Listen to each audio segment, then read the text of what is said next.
We're calling all writers, storytellers, and creators of tales of the paranormal and supernatural. Do you have a spine-tingling story that's too chilling to keep to yourself? If the answer is yes, then wherever you are in the world, the Haunted UK Fiction Podcast wants to hear from you. Whether you're a published author, an aspiring writer, or someone with a natural gift for storytelling, this is your chance to share your work with a global audience of listeners who crave the eerie, the unexplained, the otherworldly. We're looking for original fictional short stories or novellas with strong paranormal or supernatural themes. Your stories can be suspenseful, mysterious, atmospheric, terrifying, thought-provoking, even darkly magical. If your story is selected, we'll professionally narrate, record, mix, and master it into an audiobook-style format, then feature it on the show. You'll get a copy of the finished production to use however you like, and you'll retain full ownership of your work. There are no fees, no contracts, and no hidden jargon. Your story deserves to be heard. Whether it's a tale that's been haunting your notebook for years, or maybe something that you're finally ready to unleash, this is your chance to bring it to life. To submit your story for consideration, email us at hauntedukfiction@hotmail.com. And don't forget to follow the show on Instagram at hauntedukfiction. Now sit back and enjoy the episode.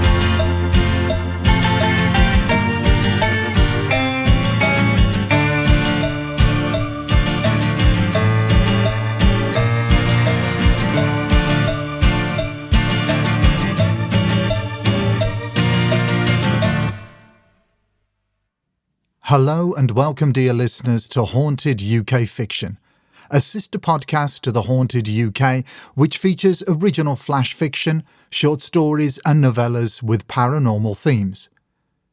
All stories you will hear were written by a collection of talented writers, authors and storytellers, both independent and professional. In today's episode, we'll be reading I Wish It Could Be Christmas Every Day, a spine-tingling holiday haunt hailing from the strange town of Willerby. We aren't sure who exactly is behind these stories, or even whether they're authored by one person or many. We stumbled upon the Willerby website earlier this year and found a collection of stories about the town's inhabitants. After agreeing to a number of bizarre conditions, to which we've been sworn to secrecy, we were given permission to share some of these stories, including this Christmas tale, which made us positively squirm. So get comfortable. Grab a little something to sip on, perhaps cuddle up under a blanket to help offset the chills coming your way. And let's dive into the story. Kathy loved Christmas. She found the weight of the winter months when it was over depressing, so she was always late taking down her decorations. The nativity set, cards, tinsel and holly were, she felt, a defence against the early year dark and cold before the new year really began. So she waited until at least the weekend after all the village lights were gone before taking the boxes and crates from the loft and beginning what could not be reasonably put off for longer.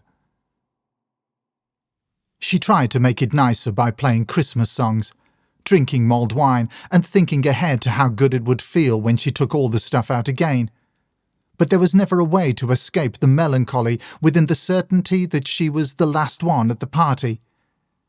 This year was even more gloomy than usual, because her Christmas had been such a good one, with the end of the festivities a reminder of the ways in which her life wasn't quite what she wanted it to be.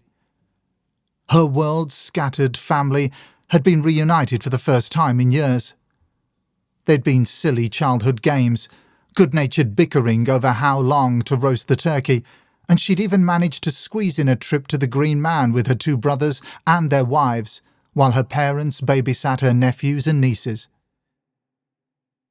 It had all been wonderful. But now it was over. And it was so long until spring. So long she didn't dare look up when the mornings got lighter, because she feared if she did, she might burst into tears. This, despite herself, was what she always ended up thinking about as she put everything away and ate the last of the chocolates. She left the tree until last. It was a Norwegian spruce, 8 feet high, the biggest she'd ever had, and worth every penny of the £60 she'd paid for it. She stepped back to admire it one last time, glorious in twinkling light, mismatched baubles and decorations accumulated over lifetimes. "Alexa," Kathy said, "play O Christmas Tree." And then, wine-tipsy and half-heartedly enjoying the maudlin, she stripped its branches and boughs of its decades of good memories. And that was that. Christmas was over. An expensive, non-drop fir tree standing naked next to the TV, dripping browning needles on the carpet, all that was left. Looking at the dead tree, the new year felt like nothing special, and the world small, cold and mean. She sighed. "I wish it could be Christmas every day," she whispered, like a prayer or a spell, and then whispered it again without meaning to. From behind her, Alexa began playing the opening bars of a Christmas rock song at its highest volume setting, making her jump and turn around.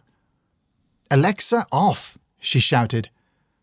The music stopped, and she heard a dry rustling behind her. She turned again and thought she saw the branches and needles of the dead tree shiver for a moment before going quite still again. Then she looked closer, and suddenly understood the tree as a corpse, a dead thing in her house at the beginning of rot and decay. The magic was gone. It was not Christmas time anymore, and now the tree gave Kathy the creeps. She wasted no more time. She brought it down quickly, wrestled it through the door into the hall, through her kitchen, and then out into the back garden, where she shoved it up against the woodpile to cut up later. She vacuumed up the trail of needles, watched some TV, and went to bed. Her haunting began in the small hours of the next morning. "Oh, when the snowman brings the snow," Alexa sang, jolting Kathy from deep sleep. "Well, he just might like to know." She jumped from the bed and stumbled blearily down the stairs to the living room, wondering if one or both of her brothers had set this up as a prank before they left. "Alexa," she called. "Alexa, off! Alexa, off!" "If you jump into your bed," Alexa carried on singing, "quickly cover up your head."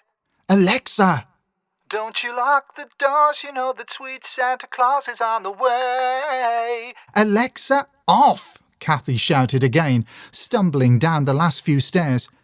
It was shockingly cold in the living room, and a freezing breeze flapped the curtains against the windows.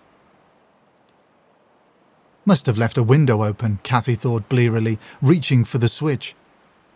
She flicked on the lights, and there was her tree, battered and crooked by the TV in the green plastic stand she'd left outside to put in the shed later.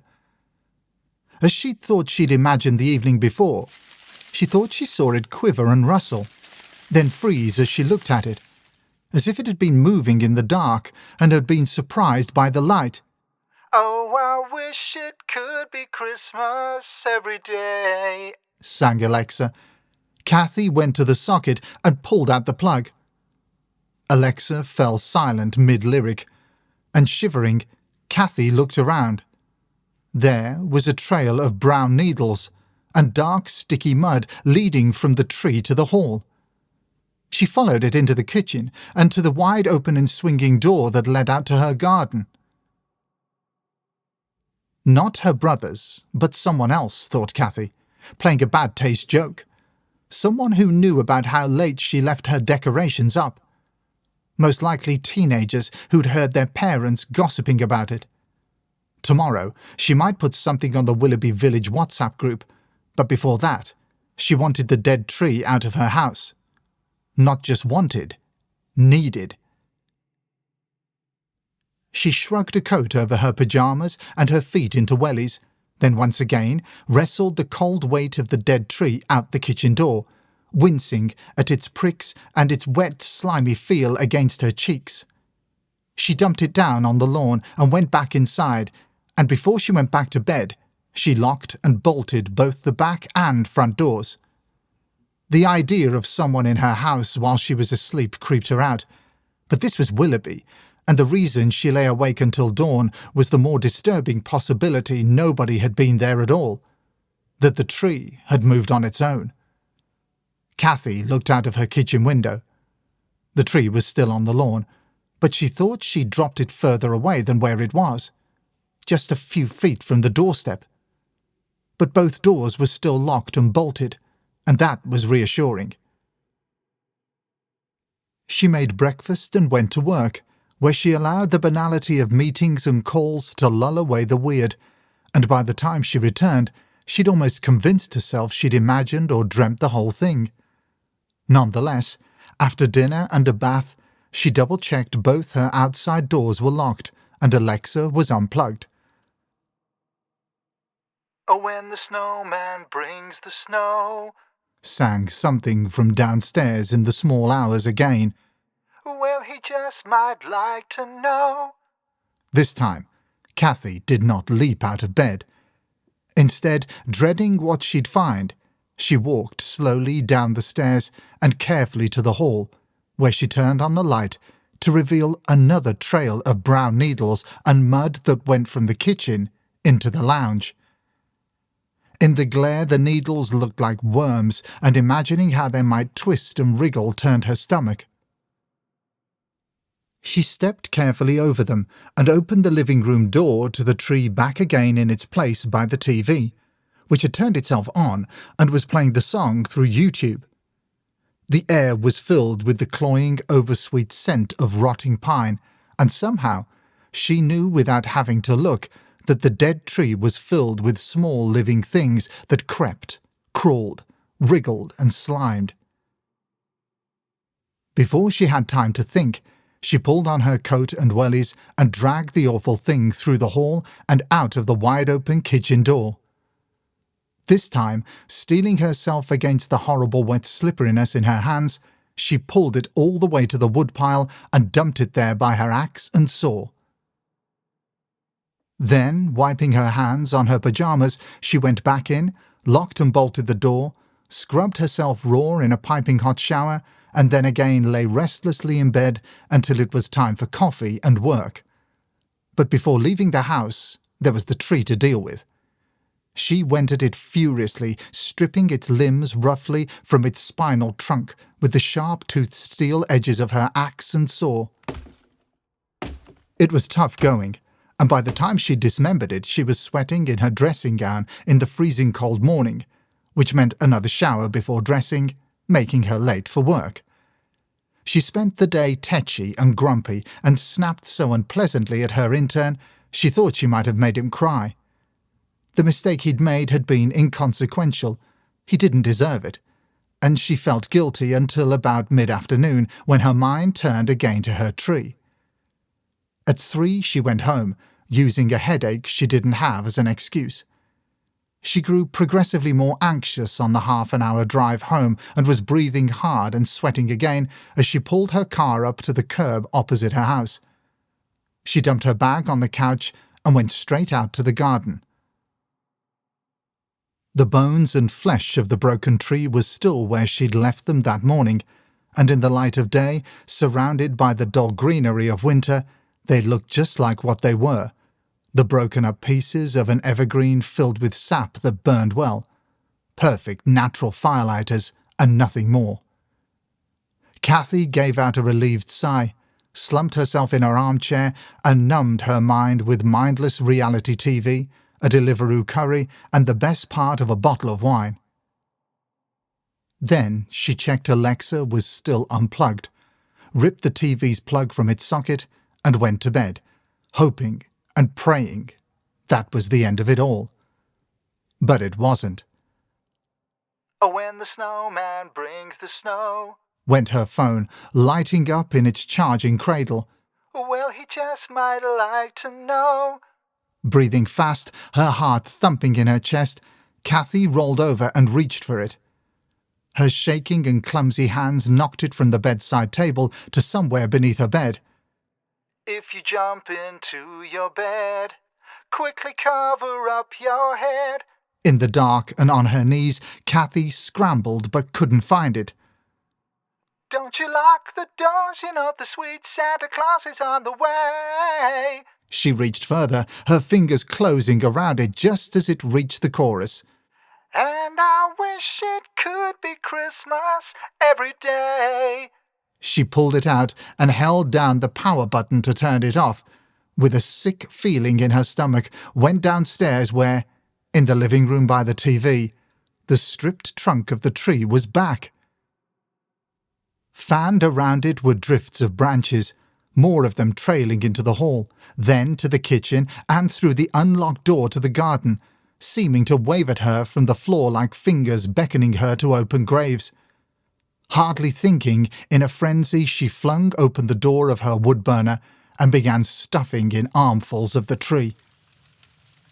She crammed as much as would fit, soaked it all in lighter fluid and threw in a match. The tree burned like hellfire, roaring, spitting and fizzing in the grate as the oily sap caught on the flames, the heavy stink of pine like a rotting air freshener everywhere. Kathy worked for more than an hour, shoving a new load of tree through the burner's hatch as soon as the fire had consumed what was there. Tongues of flame danced eldritch shadows on the walls, and despite it being cold outside and the kitchen door being wide open, the living room was soon unbearably hot. Once the branches were all gone from the living room, hall and kitchen, she wrenched the trunk from the stand and took it outside, where she propped it against a low wall and kicked it into pieces. She burned these too, then stripped to her underwear and threw her stained pyjamas into the stove for good measure. She knew she'd never be able to wear them again. Finally, she got out the hoover and sucked up every small needle she could see and emptied the bag into the fire too. Once she was sure every scrap was gone, she curled up in a ball on the cold kitchen floor and collapsed into manic laughter. Kathy did not go to work the next day, or the day after that, and then it was the weekend. She spent it weak and listless between her bed and the sofa, like a convalescent after a fever. She kept her devices unplugged and her phone on silent. By Sunday night, a sense of normality had returned, and she welcomed the tricks she could feel her mind was doing to make the events of the last week unreal. She was sure within a week or so she'd be certain she really had been struck by a bad fever, and that any weird memories were just leftover rags of fading dreams. She would not fight that. On Monday morning, Kathy felt fine. Normal. She ate a healthy breakfast of Weetabix and fruit, showered, got dressed, drank coffee. Refreshed, she stepped out into a cold, clear morning, scraped the frost from her windscreen and settled into her car. Then, on instinct, and before she had a chance to stop herself, she turned on the car radio. Okay. That brings us to the end of this episode. We truly hope you enjoyed this unsettling Christmas story from the eerie and mysterious town of Willerby. Just be careful what you wish for when you take down your holiday decorations in the coming days. If you would like to read some of these stories yourself, visit Willerby's website at welcometowillerby.co.uk and follow it on Instagram at Willerby Village. All this information can also be found in the show's notes. If you have an original story that would send a chill down our spines and you would like to submit it for review, simply send it to hauntedukfiction@hotmail.com. That's hauntedukfiction hotmail.com. Until next time, stay safe and take care.